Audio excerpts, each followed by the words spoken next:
Good morning my dear students. आज की class में हम लोग क्लास 12th की रोज इंग्लिश के चैप्टर को कवर अप करेंगे बेटा। इस वीडियो में हम लोग very most important short answer type के क्वेश्चनों को देखेंगे। अगर आप इन जो इस लेक्चर में मैं आपको टोटल 9 क्वेश्चन बताऊंगा शॉर्ट आंसर टाइप के क्वेश्चन, अगर आप उन क्वेश्चनों को तैयार कर लेते हैं तो बोर्ड में आपको इस चैप्टर से कोई भी ऐसा क्वेश्चन नहीं आएगा जिसको आप कर नहीं सकते हैं। बोर्ड में इस चैप्टर से ऐसा कोई भी क्वेश्चन नहीं आएगा जो आप कर नहीं सकते हैं। ठीक है बेटा, तो ये इंग्लिश क्लास 12 की है। प्रोज की बात आज होगी और जो इस चैप्टर की बात करेंगे वो होगा last spelling.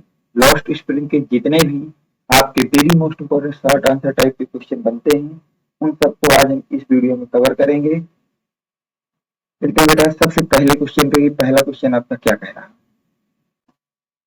Why does the author say garbage to them is gold? Question आपसे ये है, जो ऑर्थर थे हमारे, उन्होंने, लेखक ने ऐसा क्यों कहा कि कचरा जो है वो आपका, जो कचरा बीनने वाले हैं उनके लिए सोना या गोल्ड का काम करता है।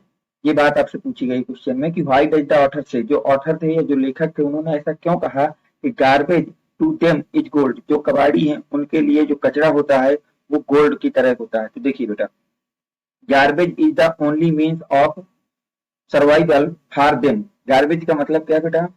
कचरा ही उनके जीवन को जीने का एकमात्र साधन है। दे सच for something valuable in the garbage and see and sell for a little minute, जिसको वो लोग अच्छी तरह से खोजते हैं कचरे को और फिर उनको बेच करके थोड़ा बहुत वो पैसा अपने लिए बचा लेते हैं। थोड़ा बहुत वो क्या कर लेते हैं बेटा? पैसा अपने लिए बचा लेते हैं। अब देखिए इसके आगे, बचा लेते हैं।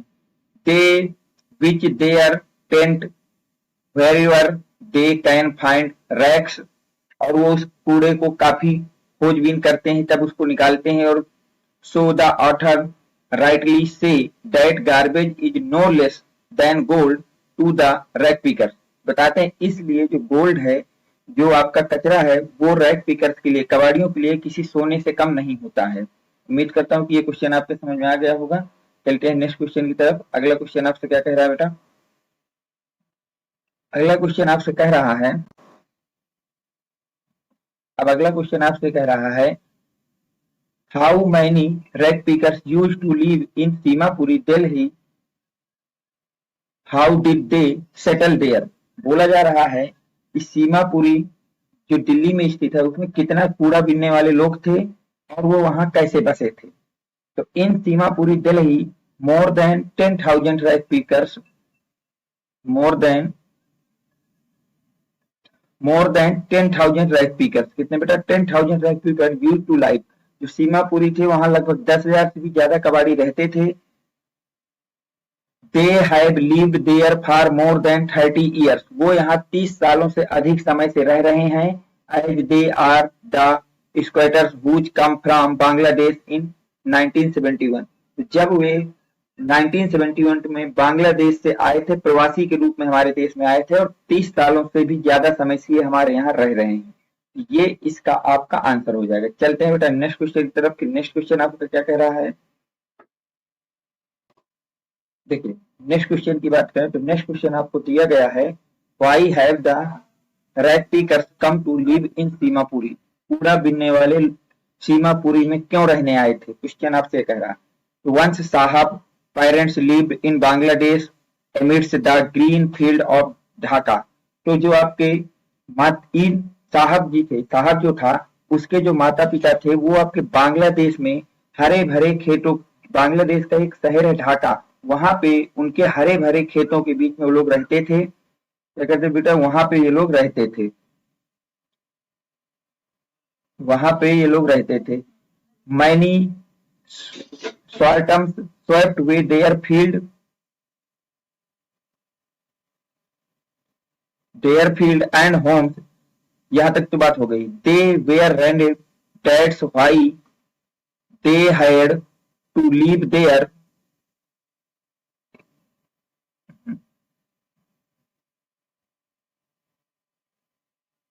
To leave their field of home. तो वही बात जो मैंने आपको बताई कि ये लोग जो आपके साहब थे, इसके माता पिता ढाका के खेतों के हरे भरे खेतों के बीच में इनका घर था। They migrated to Delhi and settle down in Seemapuri hoping for a better life. तो वहां क्या हुआ, एक बार कई तूफान आए जिससे उनके खेत और घरों को बहा ले गए, तहस नहस कर दिया, जिसके कारण तहस नहस कर दिया, जिसके बाद क्या हुआ बेटा, तहस नहस कर दिया। अब इन्हों को अपना घर और खेत छोड़ना पड़ा। अब वो दिल्ली चले आए, वहां से ढाका से उठ करके कहाँ चले आए थे, दिल्ली चले आए थे और बेहतर जीवन की उम्मीद में सीमापुरी में बस गए थे। तो ये आपका एक्सप्लेन हुआ इस क्वेश्चन का। चलते हैं बेटा नेक्स्ट क्वेश्चन तरफ। नेक्स्ट क्वेश्चन आपसे क्या कह रहा है, नेक्स्ट क्वेश्चन आपसे कह रहा है what does the bangles symbolize, कि जो आपका चूड़ियां है वो किसका प्रतीक है। What is the role of bangles makers of Firozabad, और फिरोजाबाद में चूड़ी बनाने वालों की क्या भूमिका है। तो देखिए बेटा answer, the bangles symbolize in India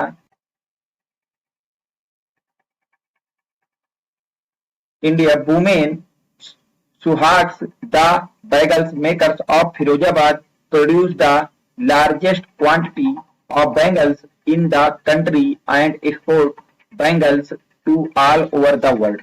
बोला ये गया है आपसे यहाँ पर कि चूड़ियां एक भारतीय महिला के सुहाग का प्रतीक है। फिरोजाबाद की चूड़ी निर्माता देश के सबसे अधिक मात्रा में चूड़ियों का उत्पादन करते हैं और दुनिया भर में चूड़ियों की निर्यात करते हैं। और दुनिया भर में क्या करते हैं बेटा, चूड़ियों का निर्यात करते हैं। चलते हैं नेक्स्ट क्वेश्चन की तरफ। अगला क्वेश्चन आपसे क्या कह रहा है, who was Mukesh, where did he belong and what was ambition. Mukesh कौन था, वो कहां से बिलोंग करता था या कहां रहता था, और उसकी महत्वाकांक्षा क्या थी। तो देखिए बेटा, Mukesh was a young boy belonging to the bangles making family from Firozabad. Mukesh एक युवा लड़का था जो कि फिरोजाबाद में चूड़ियां बनाने वाले परिवार से आता था। His ambition was different, his ambition was different, his ambition was different from his family as they wanted to become a motor mechanic। क्योंकि उसका एम्बिशन अपने परिवार से अलग था। वो चूड़ियों का काम न करके अब वो क्या बनना चाहता था, स्वयं मोटर मैकेनिक बनना चाहता था। क्या बनना चाहता था बेटा, मोटर मैकेनिक बनना चाहता था। ये इसका प्रॉपर क्वेश्चन हो गया, हु वाज मुकेश, कि मुकेश कौन था। मुकेश एक यंग बॉय था जो बिलोंग करता था फिरोजाबाद की एक चूड़ी बनाने वाले परिवार से। वेयर डिड द बिलोंग हो गया, and what was the ambition, और उसके एम्बिशन क्या थे। He ambition was different from the family, अपने फैमिली के बिजनेस से उसके एम्बिशन अलग थे। He wanted to become a motor mechanic, और वो क्या बनना चाहता था बेटा, मोटर मैकेनिक बनना चाहता था। वो क्या बनना चाहता था, मोटर मैकेनिक बनना चाहता था। देखिए नेक्स्ट क्वेश्चन क्या, देखिए नेक्स्ट क्वेश्चन आपसे कह रहा है बेटा, व्हाई डिड साहब join the job eight milk booth, what was he paid for his service. सवाल में आपसे क्वेश्चन में बोला जा रहा है बेटा यहाँ से कि जो साहब थे वो मिल्क बूथ पर नौकरी क्यों ज्वाइन की, उनकी सेवा के लिए उन्हें क्या भुगतान किया गया, और उस नौकरी में उनकी जो सैलरी थी वो क्या थी। साहब join the milk booth and tea stall, साहब join the milk booth and tea stall because of priority there he was paid 800 rupees. कितना बेटा, 800 rupees, 800 rupees, 800 rupees and all his meals, but he had to work harder and boundly there because he was longer his own master। देखिए क्या था बेटा इसका पूरा मतलब, साहब गरीबी के कारण दूध की दुकान में या चाय की दुकान में जुड़ गए थे। वहां उन्हें 800 रुपए और उनका पूरा खाना दिया जाता था। उनका क्या होता था बेटा, पूरा खाना दिया जाता था। या but he had to work harder, पर उनको वहां बहुत अधिक मेहनत करनी पड़ती थी। And proudly there because he was longer his own master, क्योंकि वो अब खुद के मालिक थे इसलिए वहां पे काफी मेहनत करनी पड़ती थी और वहां पे वो खुद के मालिक हो गए थे इसलिए वहां पे काम कर रहे थे। चलते बेटा नेक्स्ट क्वेश्चन पे। देखिए नेक्स्ट क्वेश्चन आपसे क्या कह रहा है, इसका स्क्रीनशॉट ले लीजिए, पूरे आंसर कर।